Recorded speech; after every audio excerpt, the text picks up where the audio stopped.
what I wanted to talk about, because we've gotten questions about moving abroad as a single person and as a couple. So what I wanted to do was ask you some of the questions that has been sent to us, but also ask you the pros and cons of moving abroad as a single person. Okay, so when you decided to move abroad, did you have any fear of moving abroad alone? Yeah, like, let's be real. You're talking about going to a new country. You're talking about a language that you don't speak. I had 2 years of Spanish 40 some years ago. I could say just enough to probably get into a fight, but like fluency. And I had in my mind, like, you got to be fluent. And so I was really hard on myself about fluency. I remember some of my early trips, exploration trips of like, if that internet wasn't working and my Google voice wasn't, like, I was tethered to that phone. Just we talked briefly, like, I was 49 years old. Like, I don't have a social security check. I've been self-employed most of my life. So my 401k, and life, like, all of that stuff is, can you really do this thing? And it really came down to, I'm going to do it scared.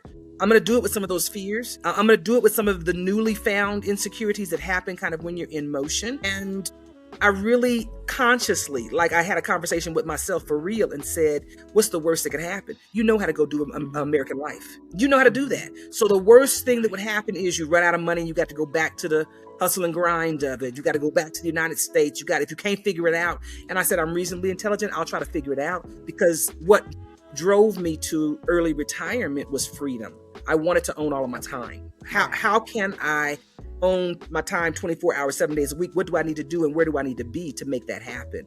And so I came with those fears, not knowing if I really could do it for the rest of my life. Could I be retired for the rest of my life on what I already have in my resource pool? And I'm going where I don't know nobody. There's nobody in my family that has lived as an immigrant. My dad was thinking about it when he was diagnosed with terminal cancer. He was thinking about, and he said, because my retirement and pension checks go a whole lot further when I leave the country. So he planted some seeds, but there's no one that I knew. Didn't nobody know what an apostle, the apostle was? What's that apostle thing we got to get? Didn't nobody understand what an apostille? It took me time to understand. Okay, tell me what I'm doing. No, wait, don't just tell me what I need. Tell me what I'm doing so I understand. So like all of this, it was new language. It was new environments. It was going to places that people didn't necessarily look like me. They was brown and beige people, but they weren't my kind of brown beige. Cultures are different.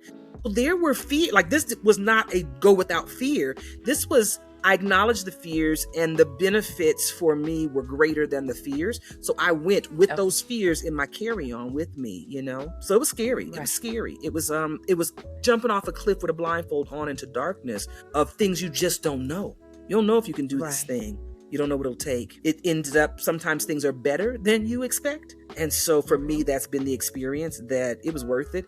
And the worst case was it don't work and I have to go back to the United States. I already know how to do that. I've done 50, almost 50 years at that point of doing American living. If I had to, you know how it is. You do what you got to do. And you keep it moving. So yeah, I came with the fears and the insecurities that were triggered in making this kind of move. Yeah. So when we decided to live abroad, it was already in my mind. I wanted to move out the U.S. I had never lived outside the U.S. My first international trip was 2016. Yeah, 2016. And we went to Dubai. And that trip to Dubai, I don't know, it put something in me that said, I want to leave the U.S. I want to try something different. And so when Steve brought the idea to move abroad, I was all for it. Yes, I was scared. I was more, I don't want to say I was hesitant, but I was straddling the fence because I didn't want to leave my family, but I also didn't want to continue living the way I was living, stress, anxiety, depressed, all of those things. And so when we moved abroad, I just felt a sense of relief, like a weight was lifted off of me. So, moving abroad with someone is easier than moving abroad by yourself. So maybe, I applaud you because I don't think I would have the strength and the courage to do it by myself. I But let's probably talk about would if I differences. felt okay. As a single woman, children are adults and responsible for their own lives. My grandchildren have responsible parents who are responsible for them. I'm grandma. I didn't have to ask nobody. I didn't have to consult with nobody. I could do what I was going to do, and it didn't have an impact on anyone else. So I think in that sense, I may have had an easier time with making a decision as long as I could commit to, whatever you own the consequences of this choice. Okay, I'll take it. Like I could go without having to think about anyone else. Like I'm in that chapter of life where what anybody else needs or wants isn't my responsibility. Like literally, there's no one that I have to be responsible for. So I didn't have to have any kind of conversation. Should we do this? I could just decide. And that let me maybe move differently than if I had been partnered with someone, where it's like considering, your needs, your life, your vision for how you want your life to be. So I may have had it easier in that regard. Where it wasn't easier is you by yourself. You got to have your own back. You got to, be aware of everything else going on you. And so it doesn't give you that thing that partnership, companionship gives you. But I didn't have to ask nobody. It was just, if I decide to do it, did you decide to do it and can you afford it? And you just go. And so I think as single people, especially when you're empty nesting, children are kind of in their own lives, and you've determined that you're not going to be responsible for their lives in those ways anymore. Like I had real freedom to say, I can go, sat down and said, I could be anywhere in the world, literally, that my money can take me. I can go anywhere. So where I need to be for life to feel good, like I didn't have to check with Steve to say, might she too want to be there? So I think in that regard, I did have some greater freedom maybe of being able to just do as I want to without having to stop and have those conversations. But it did leave me solo, where I understood the consequences of that, or the cost of that rather. What does that mean? It means you got nobody that's got your back, so you have to consider that in how you move. Yeah, exactly.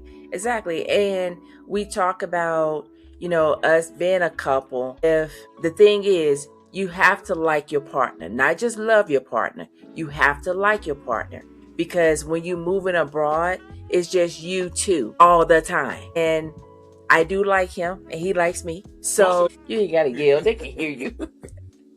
So it's like, if one person is hesitant about moving, it's probably best not to move yet until you're both on the same playing field, same level. Because if one is like, I don't know, it's gonna be some, what would you call it?